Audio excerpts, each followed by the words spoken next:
Glória a Deus. Eu tive o privilégio de visitar Israel. E eu fui lá com alguns jovens pastores, visitei a Terra Santa, onde Jesus andou, diversos lugares incríveis, uma atmosfera espiritual diferente.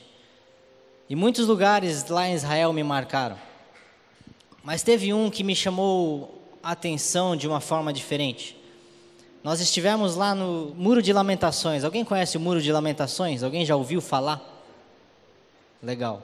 Aqueles que não conhecem, o Muro de Lamentações é a parede externa do que era o antigo Templo de Salomão. Aonde estava o Templo de Salomão hoje foi construída uma mesquita. Para quem não sabe, Israel é uma cidade, Israel é uma nação, Jerusalém é a capital de Israel, e Jerusalém é o motivo de disputa. Jerusalém é uma cidade dividida ao meio e ela é disputada entre os judeus e muçulmanos. E onde era o antigo templo de Salomão, hoje os muçulmanos tomaram controle daquilo e fizeram uma mesquita. Alguém já viu fotos de Israel onde tem um domo dourado? Então, aquilo é a mesquita. Mas na parte externa existe um muro de lamentações. E nesse muro nós vemos várias pessoas lá que ficam por horas e horas.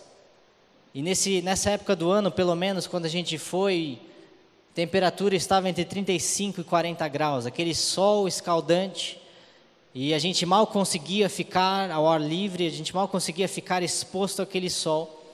Mas quando a gente chegou no Muro de Lamentações, aquilo estava completamente lotado. Lotado por judeus, lotado por pessoas que estavam lá orando, e por horas e horas eles clamavam, por horas e horas eles oravam, por horas e horas eles liam a Torá, que é aquilo que a gente chama do Antigo Testamento. E eu comecei a ver isso me marcou.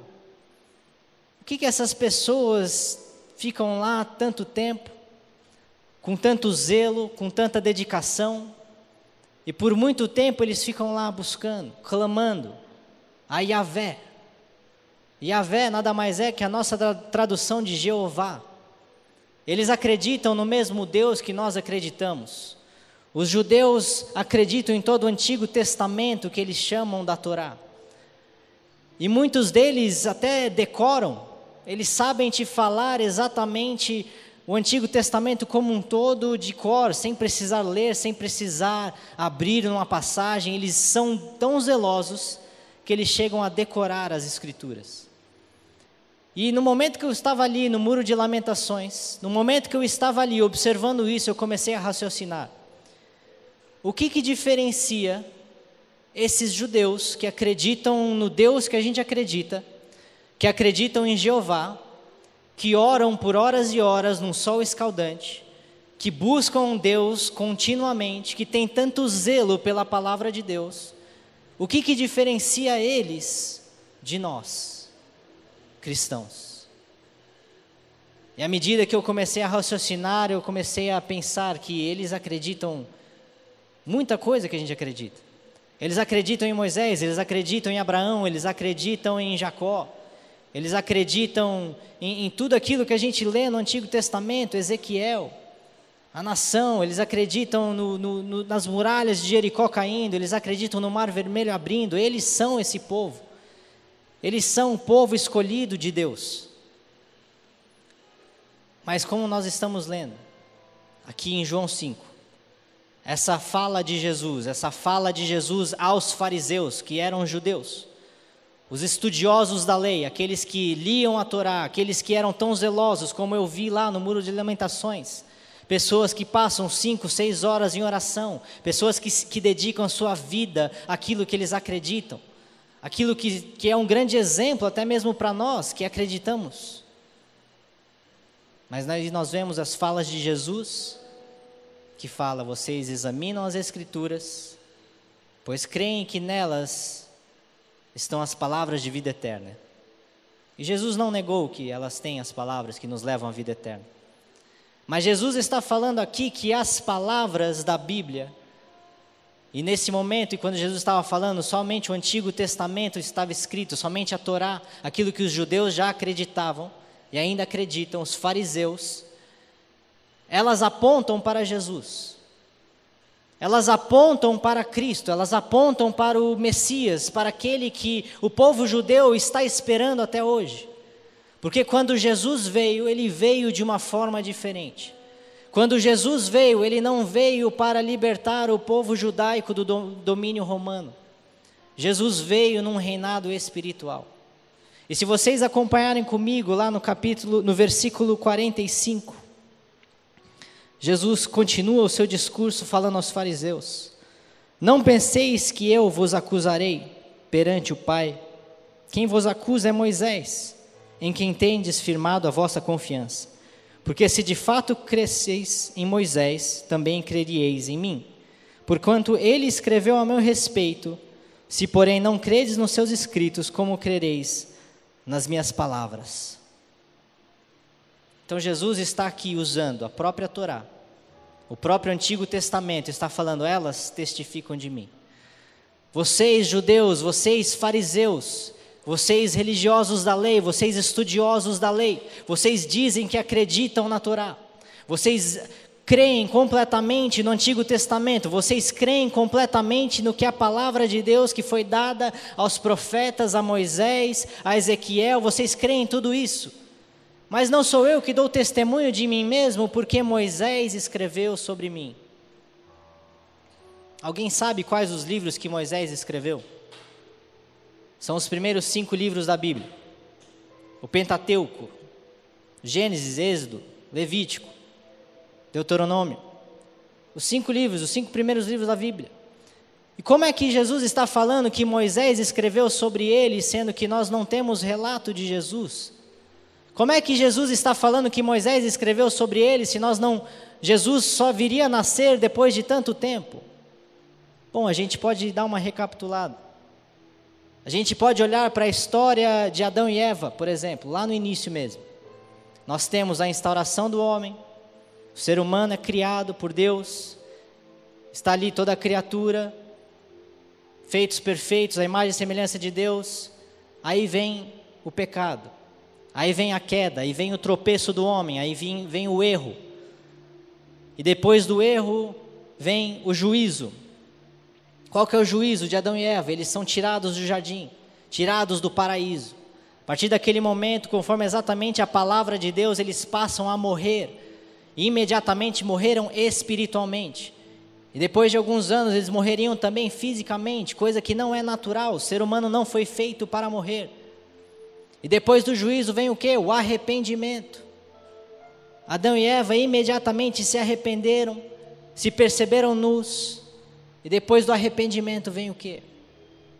Vem a providência, vem a provisão. Vem Deus na sua misericórdia, na sua graça. Veste Adão e Eva, implementa eles, povoem a terra. E nós temos a mesma coisa na história de Moisés, por exemplo. Está lá o povo escravizado.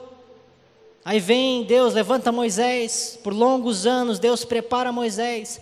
Deus levanta Moisés para falar com o faraó, manda praga, e vem e deixa meu povo ir, não vai, e voa, não vai, com mão forte, Deus tira o povo dele, liberta.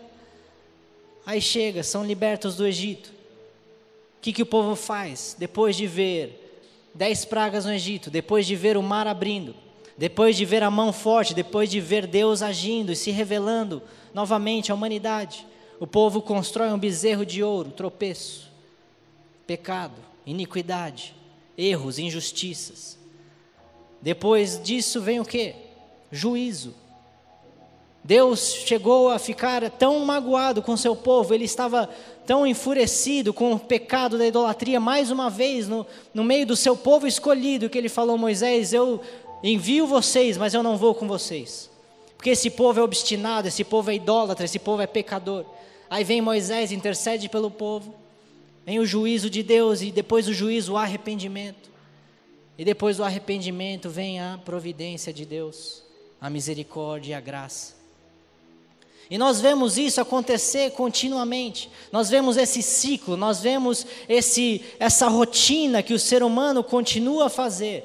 Desde o início, desde o Jardim do Éden. Isso passa também por Noé, onde a terra chegou a ficar num estado tão violento que Deus falou: eu me arrependo de ter criado esse povo. E claro que Deus já sabia, isso é uma figura de linguagem, é uma forma de Deus demonstrar o seu arrependimento, a sua tristeza profunda de ver o estado que o ser humano chegava. O ser humano chega, peca, entra em uma nação, um mundo como um todo violento. Aí vem o juízo, vem a chuva, vem o dilúvio, Deus destrói tudo e traz somente a graça através da família de Noé. E depois da família de Noé, o arrependimento, e vem a providência de Deus. Depois da família de Noé, Deus novamente trabalha com seu povo. Deus chama Abraão, Deus chama Moisés, Deus chama Samuel. Deus vai chamando. E nós vemos esse ciclo.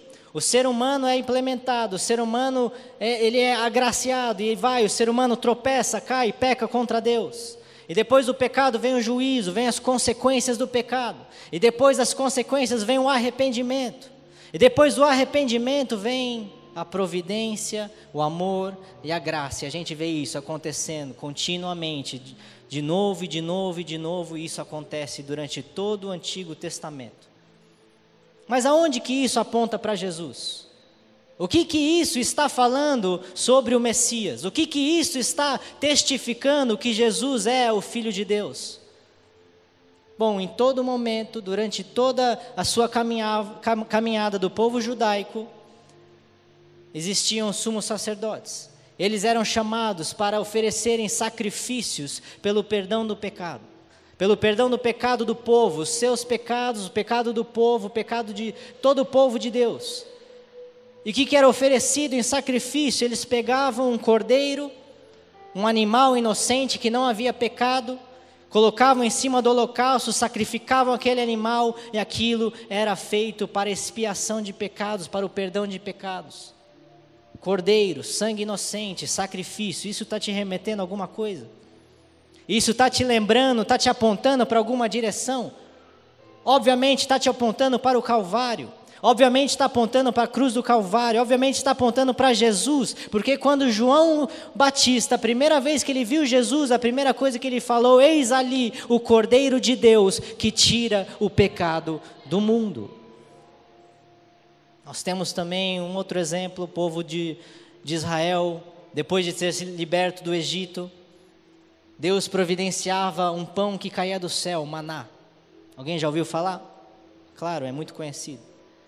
E Deus derramava esse pão, e o povo se alimentava, não precisavam plantar, não precisavam colher, não precisavam fazer nada para comer, para se alimentar. Vinha um pão milagrosamente, caía do céu e eles se alimentavam. Alguém está entendendo a referência aí? Quando Jesus veio à terra, multiplicou pães e peixes e disse: eu sou o pão do céu, eu sou quem desço do céu, eu sou o pão da vida, quem comer de mim herdará a vida eterna. Temos também um outro exemplo, povo no deserto, com sede, estava ali, Moisés clamou a Deus, estava ali uma rocha, Deus falou: fale a rocha e água sairá dela. E Moisés naquele momento ali estava frustrado e ele bateu na rocha com seu cajado. E ainda assim Deus deu a providência, a água saiu daquela rocha. Aí vem Jesus: eu sou a água da vida, eu sou fonte de água vida. Aquele que beber de mim jamais passará sede, aquele que beber de mim terá rios de água viva fluindo do seu interior. O próprio Jesus também disse que ele era a pedra de esquina, em quem nós fundamentamos a nossa vida. Mas também essa pedra de esquina seria pedra de tropeço para aqueles que não acreditassem nele. E por que eu estou falando tudo isso? Por que tudo isso que nós lemos, elas dão alusão a Jesus? Porque essa conversa entre Jesus, essa conversa que Jesus está tendo, é sobre a veracidade dele como Messias. Jesus estava ali, ele tinha curado um enfermo num sábado. Aí chegou os fariseus. Ei, você não pode curar num sábado. Quem és tu para curar num sábado, quando nós recebemos a lei de Moisés, que o sábado não se podia fazer absolutamente nada? Aí Jesus vem e fala: eu sou Deus, eu sou o dono do sábado, eu sou o dono da lei. Vocês acreditam nas Escrituras, vocês acreditam que elas são a palavra da vida, mas vocês não querem vir a mim para terem vida. Vocês não querem acreditar em mim, vocês não querem me reconhecer como Messias. E à medida que nós começamos a olhar para a Bíblia toda com essa lente, com essa conversa que Jesus está nos mostrando aqui em João 5, nós começamos a ver que tudo que nós lemos no Antigo Testamento aponta para Jesus. Que tudo o que aconteceu em Judá, em Israel, com o povo judaico aponta para Cristo. Mas ainda assim os fariseus não queriam acreditar em Jesus como o Messias. Mas isso não tem muita relevância hoje. Isso não fala muito comigo hoje em 2019. Será que não? Será que não fala mesmo conosco? Porque se Jesus é a fonte de água viva, se Jesus é o Salvador da nossa alma, se Jesus é o Deus encarnado, se Jesus é esse motivo de alegria, esse motivo de vida, onde é o único lugar que a gente pode encontrar vida, por que tantas pessoas continuam resistindo a Jesus nos dias de hoje? Por que tantas pessoas conhecem a palavra de Deus e não se entregam realmente a Jesus Cristo? Por que tantas pessoas ainda se enquadram na situação que os fariseus se enquadravam há mais de 2000 anos atrás? Nós temos alguns motivos. Temos, por exemplo, tradição religiosa familiar. Muitas pessoas nascem num lar muçulmano. Muitas pessoas nascem hoje no Brasil, eu não posso falar de outros países, mas aqui no Brasil a gente tem uma anomalia. Para mim, na minha cabeça, isso é uma bizarrice. Nós temos o que são chamados de católicos não praticantes. Já parou para pensar nesse termo? Não faz sentido algum, né? Ou você é católico e pratica algo, ou você não é nada. E os católicos não praticantes, na verdade, são pessoas que não têm de fato uma religião. Eles acreditam em algumas coisas, eles acreditam que a palavra de Deus é a verdade, eles acreditam nisso tudo, mas eles não querem ir a Cristo para terem vida. Nós temos também pessoas que foram feridas, pessoas aqui dentro da igreja ou dentro de qualquer igreja que se relacionaram com outras pessoas e foram feridas, foram magoadas e pegaram essa ferida, pegaram essa dor e atribuíram isso a Deus, atribuíram isso a Jesus, atribuíram isso ao Deus vivo, sendo que foram feridas por pessoas e acabaram saindo da igreja ou saindo, abandonando a sua fé. Nós temos movimentos ateístas hoje, movimentos que alegam que Deus não existe. Eu vi, acho que ano passado, eu não lembro certamente, que lá na Inglaterra tinha um ônibus que andava na rua e no lado do ônibus estava escrito: talvez Deus nem exista, vá curtir sua vida. E isso tem sido cada vez mais divulgado, cada vez mais propagado. Pessoas estão cada vez mais se apostatando da fé, se apostatando da crença num Deus divino. Sendo que quando a gente olha ao nosso redor, a gente vê a natureza, a gente vê montanhas, a gente vê mares, a gente vê toda a criação que o próprio Paulo diz que também testifica que Deus é o Criador dos céus e da terra. Nós temos, obviamente, o amor pelo pecado. O pecado traz à nossa carne prazeres. O pecado traz prazeres momentâneos, traz momentos de euforia, traz momentos que podem até ser discernidos como momentos de alegria. E pessoas estão tão apaixonadas por esse momento de prazer. Muitos estão viciadas, outras estão aprisionadas ao vício, outras estão desfrutando cada vez mais dos prazeres carnais que podem viver aqui nessa vida. E obviamente isso impede elas que venham até Cristo. Nós temos também o controle. Nós não queremos abrir mão do controle da nossa vida. Nós queremos viver de acordo com os nossos próprios sonhos, nós queremos viver de acordo com nossas próprias necessidades, próprios desejos, nós queremos traçar um plano de vida e correr atrás daquilo. Isso são alguns motivos. Mas eu queria falar sobre um motivo aqui que é muito relevante e não apenas fora da igreja, isso, aliás, é mais dentro da igreja. Pessoas que, assim como os fariseus, são zelosos, acreditam na Bíblia Sagrada, leem ela, têm versículos memorizados, sabem o que o Evangelho diz, mas não conseguiram enxergar Jesus nas Escrituras. Elas não conseguem olhar, por exemplo, para o Antigo Testamento e ver tudo aquilo que nós identificamos hoje como evidências, como flechas apontando para Jesus. Elas não conseguem entender que tudo que o Antigo Testamento vem para nos dizer é quão inútil é todas as nossas obras pelo nosso próprio mérito que vai nos levar à salvação. Em todo momento do Antigo Testamento, tudo que Deus está nos dizendo é o quão longe nós estamos do homem perfeito que foi Adão e Eva, o quão longe nós estamos da sua santidade, o quão longe nós estamos da perfeição e que nós nada podemos fazer. Em todo momento um sangue inocente era necessário ser derramado. Em todo momento era necessário que Deus, na sua misericórdia e graça, viesse ao nosso encontro para nos resgatar do nosso pecado. Mas infelizmente muitos não entendem essa narrativa, muitos não entendem o que o Antigo Testamento está nos dizendo, e muitos ainda continuam vivendo no Antigo Testamento. Muitas pessoas, por uma falta de entendimento bíblico, leem as Escrituras, conhecem a Bíblia, acreditam que nelas existem as palavras de vida, mas não querem se render à graça de Jesus Cristo para obter a vida, a salvação pela graça e o amor de Deus. E essa é a única forma que nós temos para encontrá-lo. Eu sou o caminho, a verdade e a vida. Ninguém vem ao Pai senão por mim.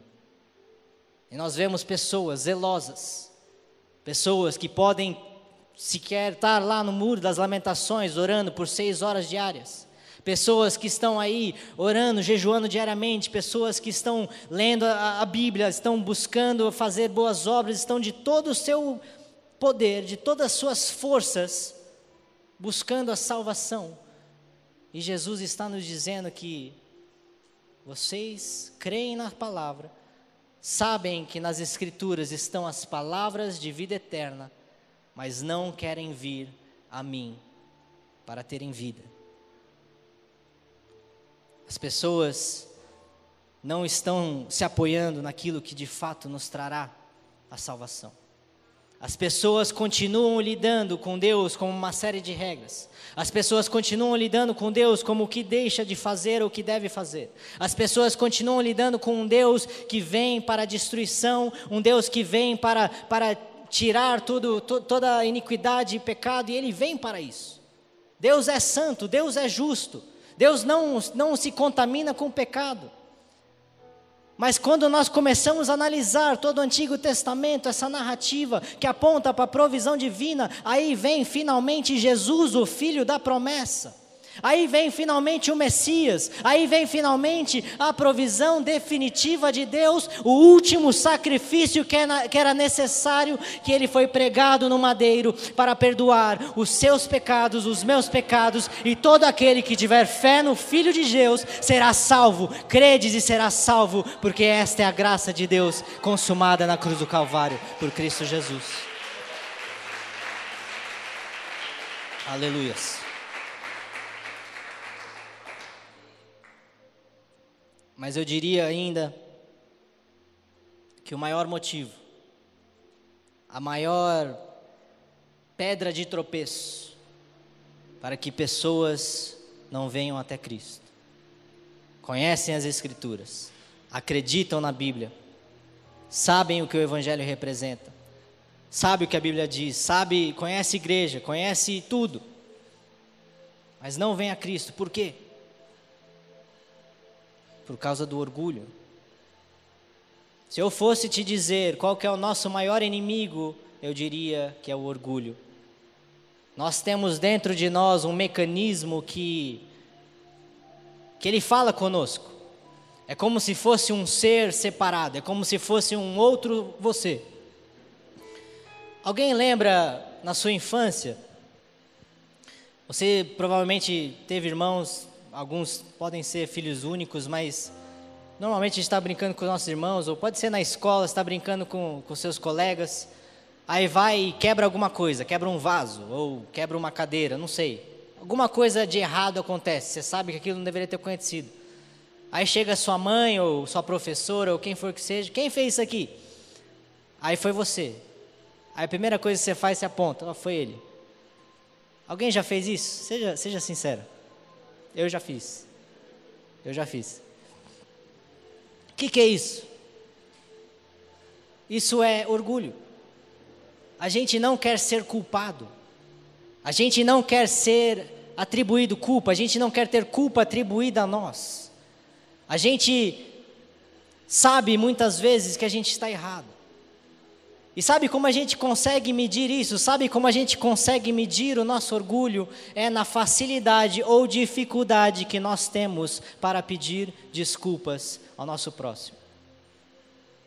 Ou antes disso, dá um passo atrás, quando nós reconhecemos se erramos ou não com o nosso irmão. Muitas pessoas não é nem que não quer pedir desculpas, é que não acha que deve pedir desculpas. É que acha que não, ele que errou contra mim, não sou eu que errei contra ele. Eu não vou pedir desculpa não. Não fui eu que errei, não fui eu que fiz nada, é ele que vem até mim e peça desculpas. Alguém está se identificando aí? Para ser sincero, todos nós.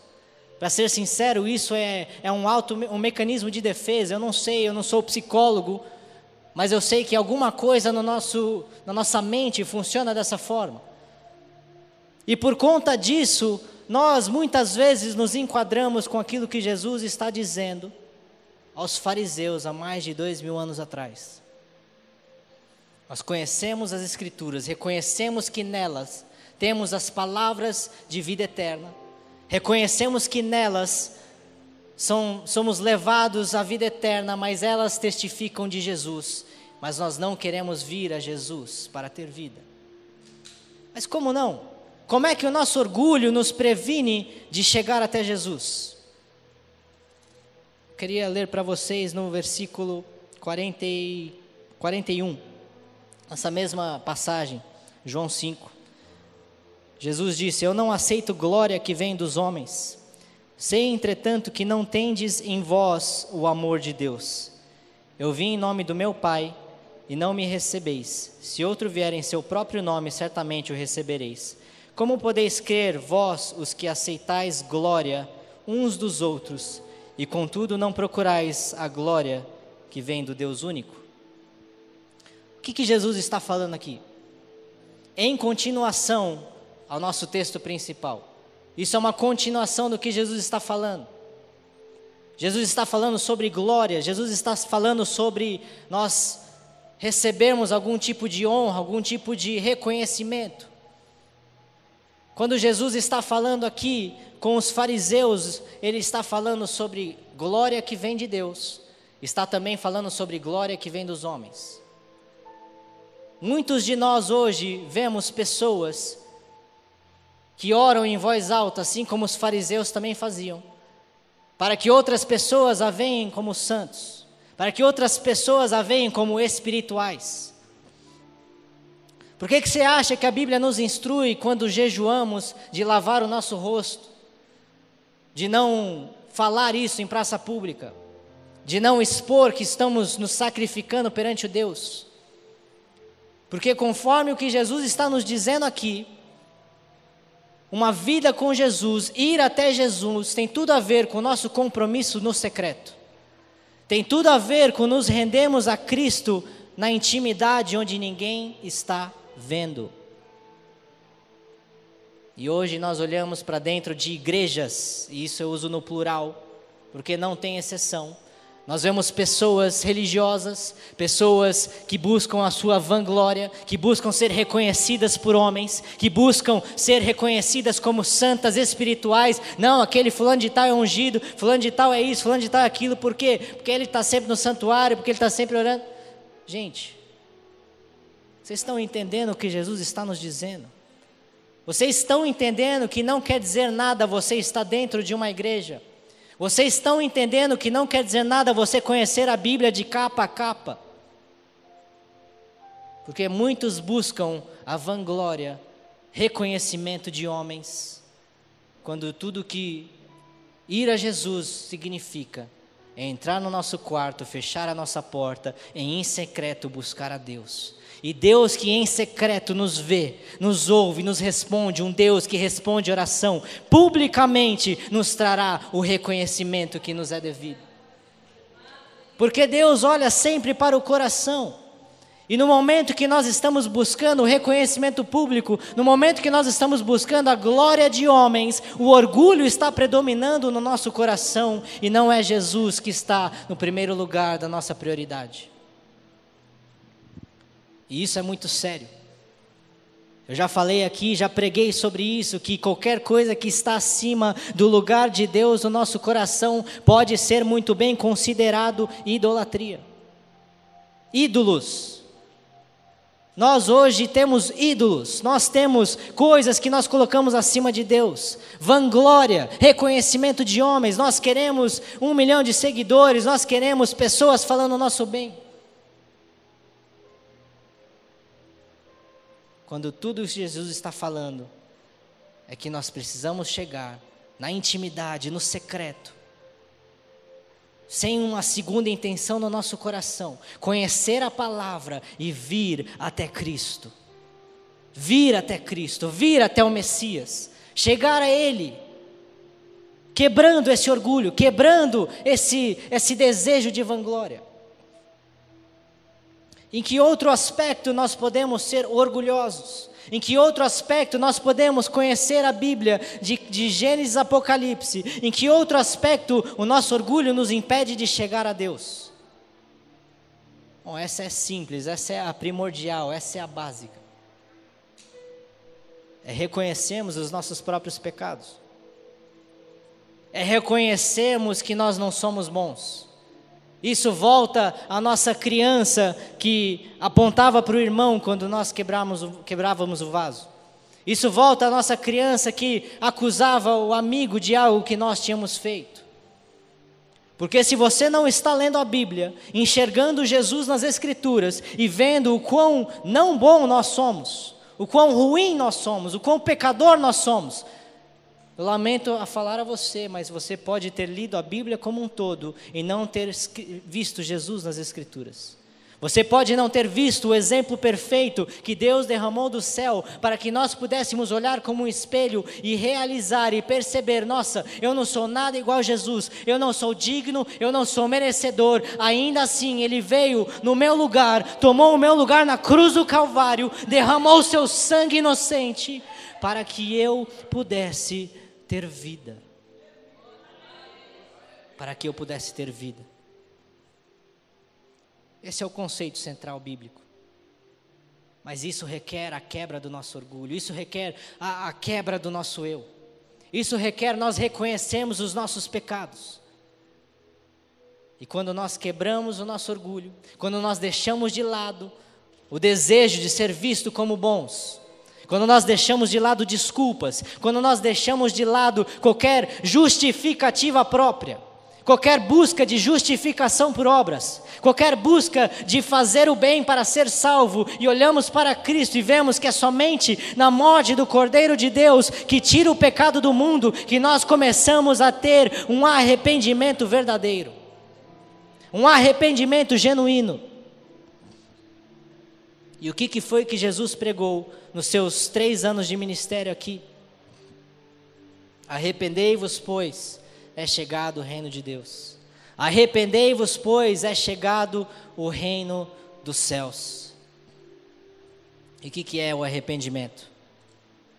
Aqueles que se humilham serão exaltados. Bem-vindo ao reino de Deus, bem-vindo ao reino de ponta cabeça, onde o pequeno é o maior, onde o que se humilha é exaltado. Vencer o nosso próprio orgulho, reconhecer que nós somos pecadores, reconhecer que nós jamais praticaremos boas obras para sermos salvos, reconhecer que é somente em Jesus Cristo, reconhecer que tudo aquilo que vem da nossa carne corrompida lá no Jardim do Éden, reconhecer que tudo que vem de nós está em inimizade com Deus, e nos rendermos, nos entregarmos, nos humilharmos, chegar diariamente perante Jesus Cristo e falar: Senhor, perdoe os meus pecados, as minhas iniquidades, purifique-me com o teu Espírito Santo. Isso é arrependimento, mas é um arrependimento genuíno.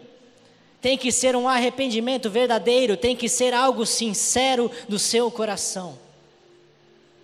Meus queridos irmãos, eu quero falar para vocês que isso é mais raro do que deveria ser.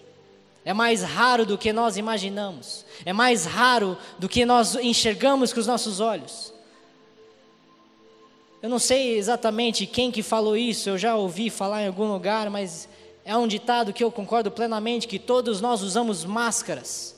Todos nós colocamos um personagem para que o mundo veja. Todos nós usamos algum tipo de caracterização para que o mundo entenda nós algo diferente do que verdadeiramente somos. O arrependimento genuíno é quando nós removemos a máscara, chegamos nus perante Deus, chegamos reconhecendo quem de fato nós somos, falhos pecadores, e contamos com a graça, com a misericórdia, contamos com o amor de Deus que foi derramado sobre nós em Jesus, e através dele nós podemos ter a vida eterna. Isso é arrependimento, isso é a metanoia, isso é a mudança de mentalidade, isso é o reconhecimento, isso é olhar para a Bíblia Sagrada, e acreditando que nela temos as palavras de vida eterna, acreditando que nela temos as palavras que nos levam à vida eterna, mas tudo o que elas estão nos fazendo é olhar para Jesus, é olhar para o sangue do Cordeiro, é olhar para o homem perfeito, para o segundo Adão, para aquele que morreu por nós. Falei recentemente com uma pessoa e eu falei: olha, eu quero colocar o Ministério Regenere à sua disposição, porque eu sei que tem pessoas que estão contigo que nunca vieram até Cristo, que podem conhecer a Bíblia Sagrada, mas nunca vieram até Cristo. E essa pessoa me falou: você tá julgando essas pessoas. Eu falei: não estou julgando. Sabe por que eu não estou julgando? Porque eu era essas pessoas. Eu já contei o meu testemunho incansavelmente. Eu já falei que por 25 anos da minha vida, eu estive dentro da igreja, conheci a palavra de Deus. Quando eu era criança, eu não ouvia historinhas da Disney, a minha mãe me contava historinhas bíblicas. Eu queria ser o rei Davi, eu queria ser Moisés, eu conhecia as escrituras, mas foi somente aos 25 anos da minha vida que eu finalmente tive um arrependimento verdadeiro, e eu fui até Cristo, tive um encontro com o Messias, com um Deus vivo que está aqui essa noite, e fui nascido de novo, regenerado, salvo pela graça de Deus. Isso é o arrependimento, isso é vir a Cristo. Mas isso não é tão comum quanto gostaríamos, isso não é tão comum quanto a gente gostaria de ver dentro da igreja.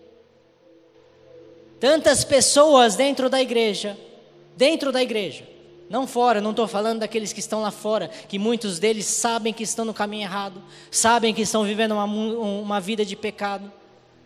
Eu sempre digo que a pessoa mais difícil de trazer para a luz é aquela pessoa que está dentro da igreja, que nunca conheceu a Deus. Eu conheci a Bíblia Sagrada, eu via milagres e maravilhas, eu via pessoas sendo libertas de possessões demoníacas, eu conhecia a Bíblia de capa a capa, sabia todas as suas histórias, mas eu não tinha conhecido a Cristo. E eu volto ao que Jesus falou: examinais as Escrituras, porque julgais ter nelas a vida eterna, e são elas que dão testemunho de mim, mas não quereis virdes a mim para ter vida. É um passo, mas muitas vezes é um passo tão custoso, é um passo acima do nosso orgulho, é um passo acima da nossa relutância, é um passo acima do controle próprio que queremos ter da nossa vida. é um passo real, é um passo sincero, mas é um passo em direção à única fonte de vida que temos no universo, que é Jesus Cristo. Se nós conhecemos a Bíblia Sagrada, se nós sabemos o que ela disse, se nós acreditamos que ela é a palavra de Deus, nós temos que olhar para o Verbo que se fez carne, que é Jesus Cristo aqui essa noite. E nós temos que refletir na nossa própria vida, se nós de fato demos um passo em direção a Jesus. Se nós nos chegamos a Cristo para ter vida. Eu queria que você refletisse aqui essa noite. Queria que você pensasse sobre a sua própria vida. Será que você não se enquadra assim como muitos judeus que estão lá no Muro de Lamentações, orando por horas diárias, decoraram passagens bíblicas, têm zelo pela palavra de Deus, acreditam em tudo que ela fala, mas será que você se rendeu por completo na presença de Deus? Será que você abriu mão das suas vontades? Será que você abriu mão dos seus objetivos de vida? Será que você pegou tudo que lhe é importante e colocou no holocausto aos pés de Deus e falou: Jesus, eis-me aqui. Jesus, eu estou indo até ti, porque eu creio que esta palavra aponta para ti. Jesus é o alfa e o ômega. Jesus é o Deus vivo. Jesus é o Verbo encarnado. No início era o Verbo estava com Deus e o Verbo era Deus. Esse é Jesus. Você pode falar aqui essa noite que você conhece Jesus. Você pode falar aqui essa noite que você conhece a Bíblia ou você conhece Jesus. Porque eu lamento falar para você que se você conhece a Bíblia Sagrada como um todo, Antigo Testamento, Novo Testamento, passagens, citações, mas você não conhece Jesus, é como se você tivesse nadado o oceano como um todo e morrido na praia. Porque é somente através de Jesus, somente nos rendendo ao seu amor, somente reconhecendo que nós somos sem ajuda, sem nada contra o nosso próprio pecado, contra a nossa imoralidade, contra a nossa corrupção dentro do nosso ser, dentro do nosso eu, nos rendendo, nos arrependendo, e chegando a Jesus e dizendo: Senhor, a minha vida é tua, eu morro contigo. Paulo, escrevendo à igreja de Gálatas, nos disse: já estou crucificado com Cristo, e vivo não mais eu, mas Cristo vive em mim. E a vida que agora vivo na carne, vivo-a na fé no Filho de Deus, o qual me amou e se entregou a si mesmo por mim. É isso que Jesus espera também de nós.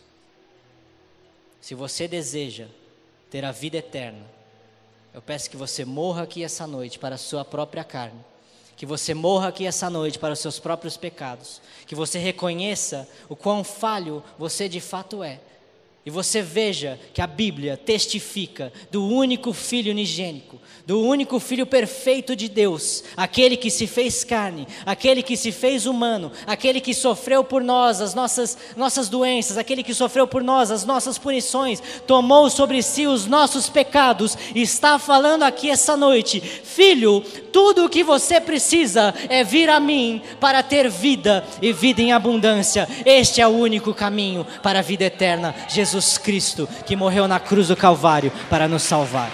Que Deus abençoe vocês.